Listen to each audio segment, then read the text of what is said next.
Assalamualaikum viewers, welcome to Academia Coaches. Today I will explain about the lytic cycle of viruses that are bacteriophages.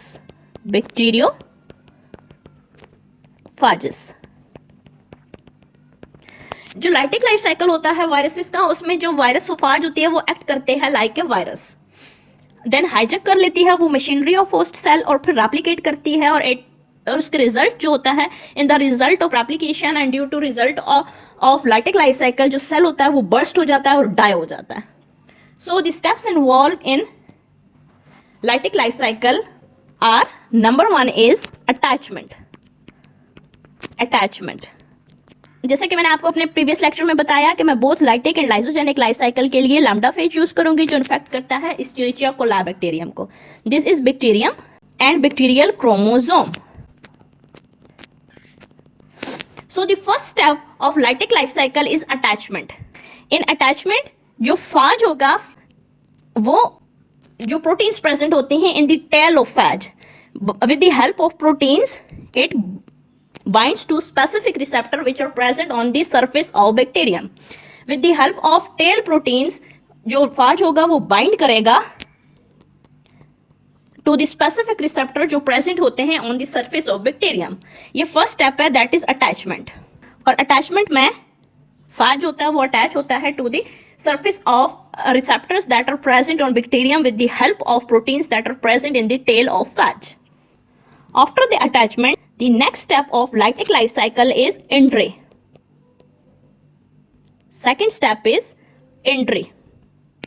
And in second step, that is entry, the phage inject its double-stranded DNA into the bacterial cytoplasm. इसमें जो phage DNA होता है वो inject होता है into the bacterium cytoplasm. That is entry of double-stranded DNA. And the third step of lytic life cycle is DNA replication and protein synthesis.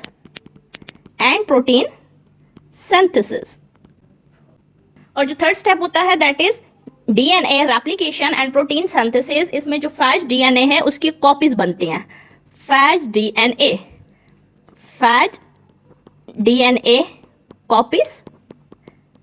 Copies बनती हैं phage DNA की. एंड जो genes होती हैं फैज की वो एक्सप्रेस्ड होती हैं and as the result of gene expression the capsid proteins are formed. Capsid proteins. So जो थर्ड स्टेप होता है उसमें डीएनए रेप्लिकेशन होती है और प्रोटीन सिंथेसिस होती है. प्रोटीन सिंथेसिस में जो जीन होता है फैज का वो रेप्लिकेट करता है और फॉर्म करता है कैप्सिड प्रोटीन को. And the fourth step of lytic life cycle is assembly. That is called assembly. In the process जो होता है assembly का, उसमें जो capsid protein होती हैं वो assemble होती हैं to form the new phages. Capsid protein जो होंगी वो assemble होंगी और वो new phages जो होती हैं वो form करती हैं. That is process of assembly.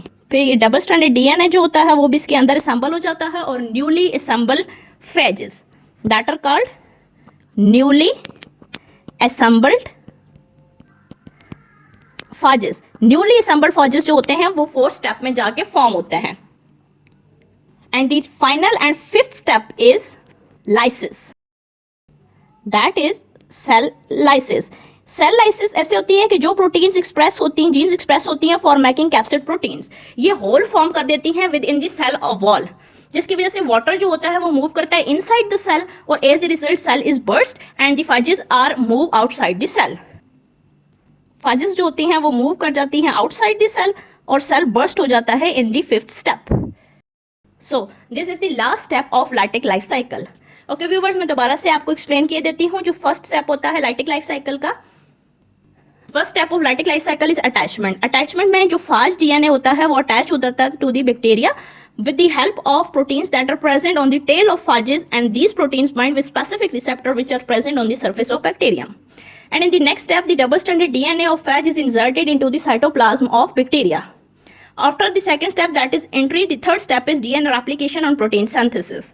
जो DNA होता है वो रेप्लिकेट करता है एंड जीन्स एक्सप्रेस होती हैं फाज की टू फॉर्म करती हैं capsid protein. And fourth step is assembly. Assembly में जो कैप्सिड प्रोटीन्स होती हैं वो असेंबल होती हैं to form the newly assembled phase.